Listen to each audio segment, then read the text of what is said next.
welcome back to Capital Ideas. My name is Sandy Behan, and our guest this week is Trish Weedn, Senate District 15, right? Yes. I finally got it right after all these years. Welcome back. Well, thank you. It's a pleasure to be here. I always enjoy being on the show. Okay. This is an election year, and this is your year for re-election. This will be your third time, is that correct? Yes, my third term. Okay. This will be your last term, assuming that you win. This would be your last one, right, on the term limits? No, I was in the Senate when the people voted for the term limits, and so that I can stay 16 instead of 12. Okay. Yes, I can this one and one more. Well, that's good. I hope it works out that way. Well, thank you. Thank you. As you look at the re-election process this year, you went through a primary with an opponent. Yes. And you do have an opponent coming up in the regular election after the runoff this last Tuesday. I was surprised a little bit to see that you had an opponent in the primary election, considering that you are an incumbent. Why did that happen? I always have a Democrat and a Republican. Usually, I always have had. I don't know. It's because of such diverse area that I represent, from a very metropolitan area to a very rural, very rural area. I don't know. I don't know that maybe it's because I'm a woman in this district, because there are not very many women in the legislature, and primarily most of them are from Norman area, and Cleveland County is the majority of the women in the House and Senate together that represent Cleveland County. I can't say. This is the first time that I have had the opponents from the northern part of the district other than the southern part. I've always had the Republican and Democrats been from the southern part of the district, from Garvin County, and this is the first time I've had anyone from Norman area and Newcastle and Blanchard. Now, you've held elective offices of some sort for over 18 years. 18 years. Okay, I started to say almost 20, but well, I don't want to age it too much. This is the 18th year. And you've always been a Democrat, is that correct? Yes. Are you really active in the state Democratic Party, or is it mostly on a local basis? No, I'm very active. I've attended the state conventions for many years, and more active in the state Democrat women's part of it, in the state Democrat women, than I am really the state. But it just depends. Each year is a little different. Each election cycle is a little bit different. I'm more involved maybe one year than I am others, but involved. Mm-hmm. In a year like this one, which is a presidential year again, do you see that your race being tied in any way to what happens statewide or nationally, or do you tend to be pretty much on your own? Well, in my district in the past 8 years, what has happened in the state of Oklahoma since, I believe, 1950s is that as far as the presidential, and in the Senate I always run during the presidential year, is that the state overall has always went Republican by a pretty large majority. And I've always done, did very well and had a pretty large percentage in the general election in the last 8 years, in the last two elections. And even prior to that, I've always just ran against Democrats in the county assessor's office, where I was assessor for 10 years. So I believe it's on my own. It'd have to be, because if they voted straight party and the straight ticket, I would not have won as large as I did. Well, this year seems to be a little different, though, that the presidential race is not as a foregone conclusion as far as Oklahoma is concerned as it perhaps has been in the past. Years. You have a very interesting Senate race between Mr. Inhofe and Mr. Boren. You have what would seem to be some rather largely contested congressional district races here in the 4th District and in the 3rd and the 2nd, I believe. And I don't know about the rest of the state, but those in particular, they're not foregone conclusions either. Do you think that will help you in the long run, or do you just think, again, that that's a separate issue? Well, again, I think it will help. Of course, I represent Garvin, McLean, and west part of Cleveland. So again, I think in the past, if you looked at the overall national votes and the percentage in the state and even in district and Senate and the House District 4, that what you will see is that they primarily, of course, have went on the Republican ticket. And but I've always, in my district, have always stood on my own and been elected. I believe the people they vote more for the person instead of straight party in the district that I represent. The Republican Party has come out and said that they would like to gain control of the state legislature to help the governor. Of course, personally, probably needs as much help as he can get, but they need, what, 13 people in the Senate in order to gain control? Well, there are 13 right now, and 3 of those of the Republican senators have retired. Okay. So there is 10 now, and the others, I'm sorry, I don't know how many, about probably half of those seats are up for re-election because half of us run every 2 years. But there are 3 that's retired in the Senate. So there are only 10, and they're going to have at least they're going to have at least 25 to have majority, and they have 10 now. I don't think that is a possibility. Even if all of us were beat that's running this time, I don't think that's possible this year. The House is where the concerns are. As far as having full control of the House, right now they have the 2/3. They have a third majority, so they can continue to sustain the governor's vetoes, and that's what they've, of course, did this past 2 years. So they are, of course, trying to get control of the House for sure, and at least get more votes to make sure that the governor's vetoes are sustained and not overridden. So that's I think their greatest task right now. Okay, assuming that the leadership and the basic makeup of the legislature remains the same, what do you see as the major focus on the legislature for the coming session? Well, of course, I think the number one issue that we're going to go in full force is the crime issue.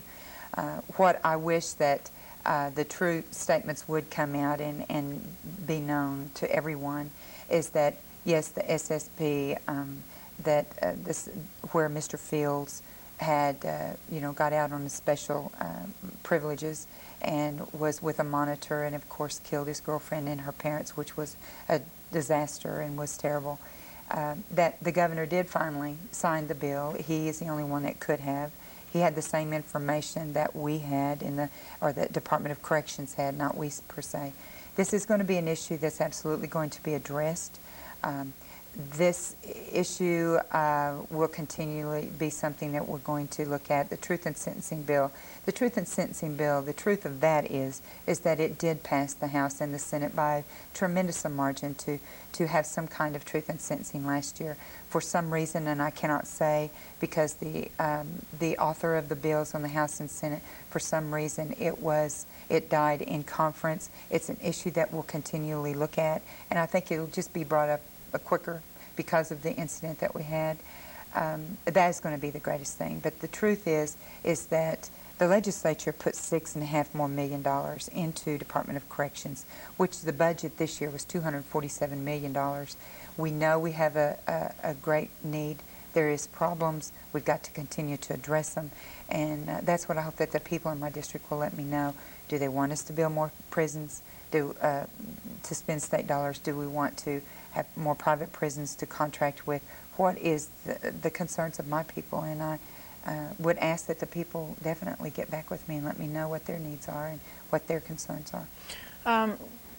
If I remember correctly, when the governor issued his vetoes last spring, and there were several of them, one of the rationales he used for it was that there was no money, or that we were spending money that was going to have to be continued from that point on, and there was no guarantee that the money was going to continue to be there. Mm-hmm. So that money was always an issue, and yet the state economy is strong. They were just talking, I think it was last night or this morning in the newspaper, about how well we are doing as a state, and apparently the money is there, and it's going to be there for at least a while anyway. And of course, we have to balance the budget. There's not any, and if for some reason, like the oil bust and in the 1980s, if that would happen again, and hope and pray nothing does happen, of course, like that on any issue and any economy out there, that the money, we will balance the budget somehow, some way.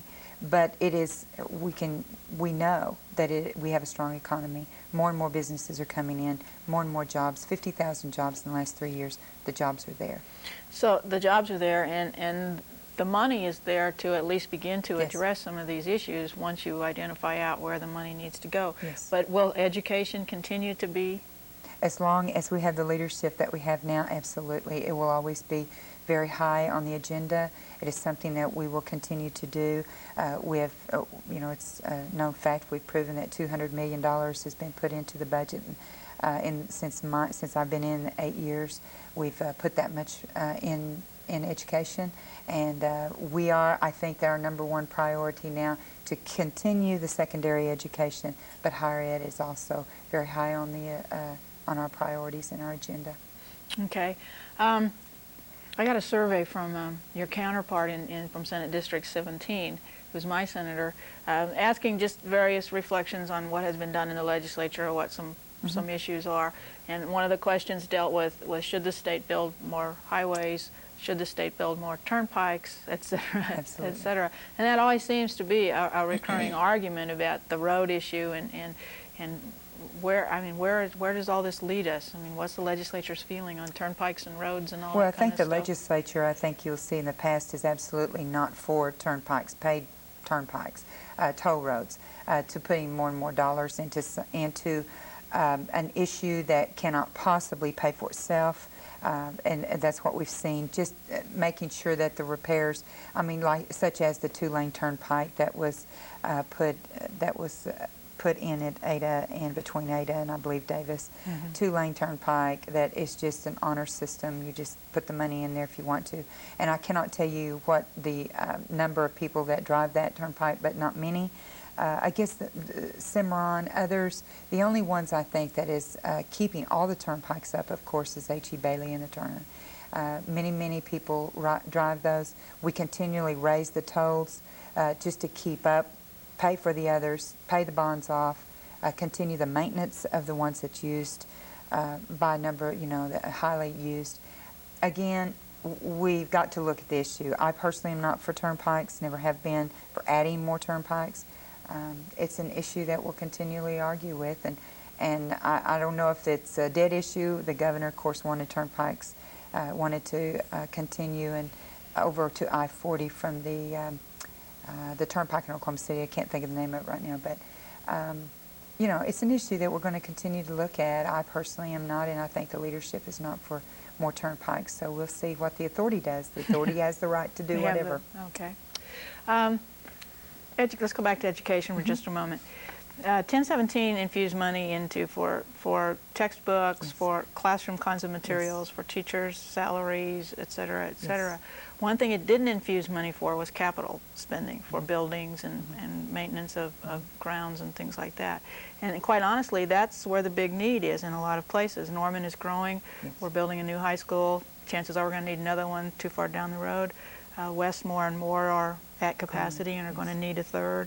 Edmond now has 3. Putnam City Schools are sitting there with 2,200 kids in each building, growing, as the case might be.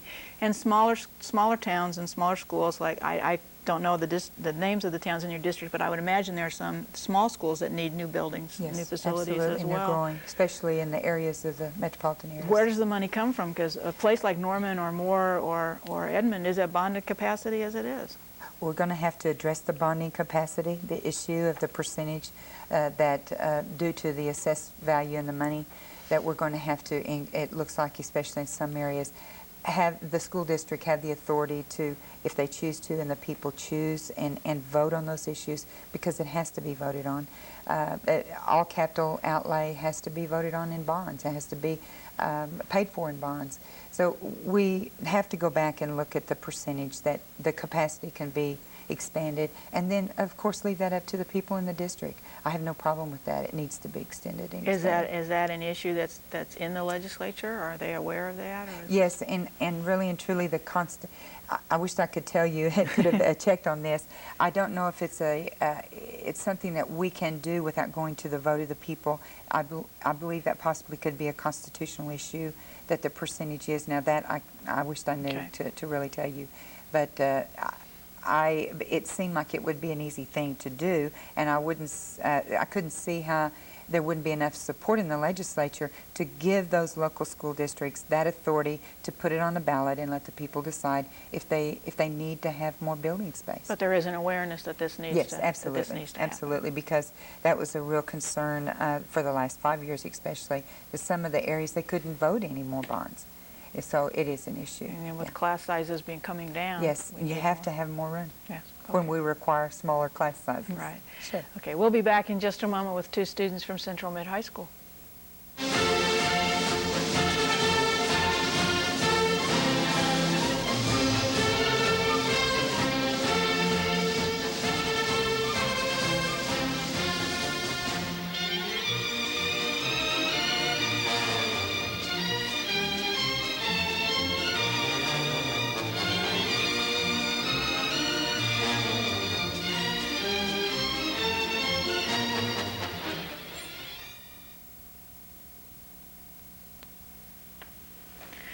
Our student guests this week are Stacy Carmen and Kathleen Thomas, and I believe, Stacy, you get the honor of asking Ms. Weedn the first question. Yes, we want to know what are the key issues in this upcoming election? Well, I think the key issue, the first thing that we're going to address is the crime issue. And then again, I think we will continue to have education at the very top, and higher ed especially. And but primarily those, I think, overall, when we first go back in February, is going to be crime. The crime issue is going to be tremendous because of the things that's happened this summer. And like I said, this special SSP, the people that get out on early release with some kind of a special either ankle device or something to make sure that they stay home, and that did not work. And so we're looking at the truth in sentencing. In other words, if you get 15 years for a crime, you stay 15 years. You have to stay the time that you are convicted, and whatever time that you get for some kind of something that you do, no matter what it is, if it's either murder or theft or whatever you get in the courts and in the jury, that's what you have to, the time that you have to stay. You don't get any early release whatsoever. So that's what we're going to be addressing. That's the number one key issue right now. And of course, jobs, being able to continue to provide jobs for the people in our state. What about education vouchers? I know the government is in favor, or governor is in favor of those, or has had Of course, I am not. I am definitely not in favor of the vouchers at this time, because we are seeing through the ACT, our scores, we had the highest percentage of an increase in 1 year for testing and what our students tested out as, and we are definitely proving that what we are doing in Oklahoma is working, and we've got to give it time to continue to improve. And of course, public education, I think, is something that our country stands on, and I support totally, and will continue to do. Good, thank you, Kathleen. All right, what prospects do you see for education in the next session of legislature? I think continuing funding from the general fund, the appropriation process, and like I said, higher ed. Higher ed is kind of set on the back burner for quite some time because of secondary education, the funding of the $200 million that we put into secondary ed in elementary and junior high and high schools. But it's going to be a continued concern, and I think the continued funding. And of course, I hope that what we can do next year is go back to Senate Bill 1100, where that we make sure that career teachers are given continue getting raises and more money for all the many years of service and all the things that the career teachers have done to improve education and help education in past years. So continued funding in education and making sure that the career teachers are taken care of, such as the first-year teachers have been. We've tried to take care of them, continued class size reduction if at all possible, and of course, anytime you change anything, you've got to have more dollars to do that. So that's what we're going to, I believe leadership now will continue to do. Do you guys have anything to do with Norman High North? I'm sorry. Again, the only thing that we do is to make sure that the funding is in the Norman School District, and that the school district then, through the school board that is elected by the people, will determine where the money and the funds are needed. And of course, each student receives so many dollars from the state, and then depending on if there's any special needs, and through your property tax funding, but as far as Norman High North, that is a decision that the school board within your school district determines to either build another school or fund another school, to put it on the ballot, to have more space. And so that's up to the school district. Okay, and as a teenager, most of us are starting to get into politics because it's starting to affect us. Mm-hmm. So last year I didn't pay very close attention, so what was your focus in your last session, your major emphasis, like the bills you proposed? My bills and the things that I worked the hardest on are children's issues. primarily in education. I think education is the key. Without a good education, we're going to continue to have a rise in crime. We're going to continually have a rise in AFDC, welfare. We're going to continue. Education is the key. I believe that with all of my heart. The better education an individual gets, the less we're going to spend on these other issues such as crime and AFTC. My greatest concern this past year, of course, has been public transit for many years. I was the author of the bill to have for the first time state dollars to match with federal dollars that the people of Oklahoma send to Washington through the gasoline tax issue.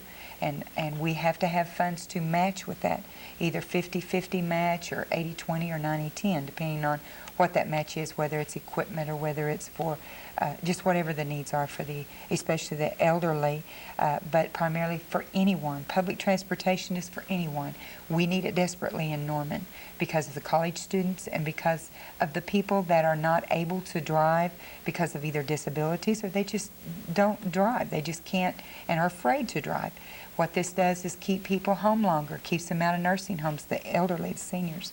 It provides transportation for the college students and high school students that need to get from one place to the other to a job and all kinds of areas.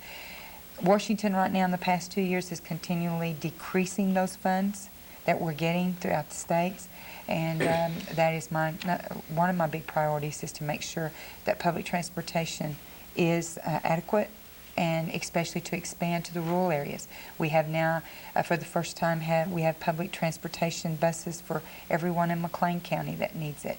We are expanding it to Garvin County. There's funds for first-time startup programs. It's never had it before, especially in the rural areas. And that is one of my things that I work very hard on. And we had an increase of $500,000 this year to match with federal dollars to get more funds because there has been a big cut in Washington. Another issue is adult daycare. We have an adult daycare program here in Norman that we receive some funds for to make sure that that is an adequate program to, again, to try to keep seniors out of nursing homes when all they need is a daycare program when they live with their children or live with individuals that need a break if it's their spouse.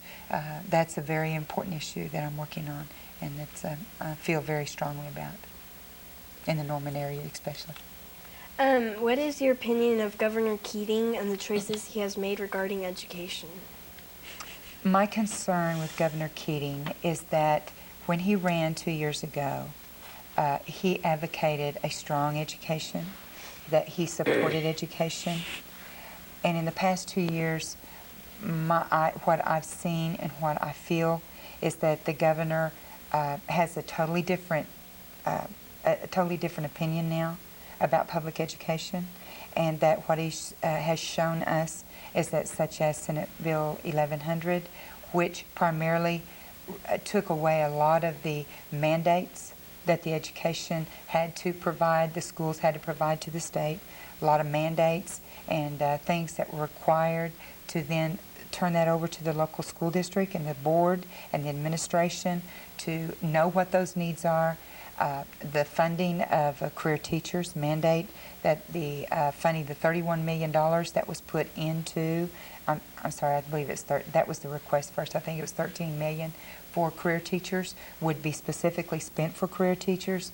And of course, because of the veto of that bill that the governor vetoed and the House sustained, and we couldn't override in the House, that was a great concern. I didn't understand why he did that. He said it was because of the 4-year-old program, the $1 million that was put into that bill to also, it was not a requirement, it was not a mandate. In some of the areas, and especially the rural areas, the 4-year-old program in the schools, if the school district felt they needed it, they could apply for this money. It wasn't a mandate at all, and I thought that was kind of that was an issue that I felt like if that's the reason that he vetoed that bill, it wasn't a real strong issue because it wasn't a mandated 4-year-old program and there wasn't but $1 million to even try to get other schools in the state. There's many schools that would like to have a 4-year-old program, But of course they need some funding for it, and that's all that bill was. But he vetoed it, and the House, of course, sustained his veto, and we couldn't override it. So that was a disappointment to me. Unfortunately, we're out of time. I know the kids have a couple more questions. We'll get them and after we go off camera. We just keep talking. But good luck to you on Thank you November the very 5th, much. I and appreciate hopefully it. we'll be talking to you again in the very near future about the 1997 legislature. Thank you. And we'll be back Thank you, next week students. with another Capital Ideas.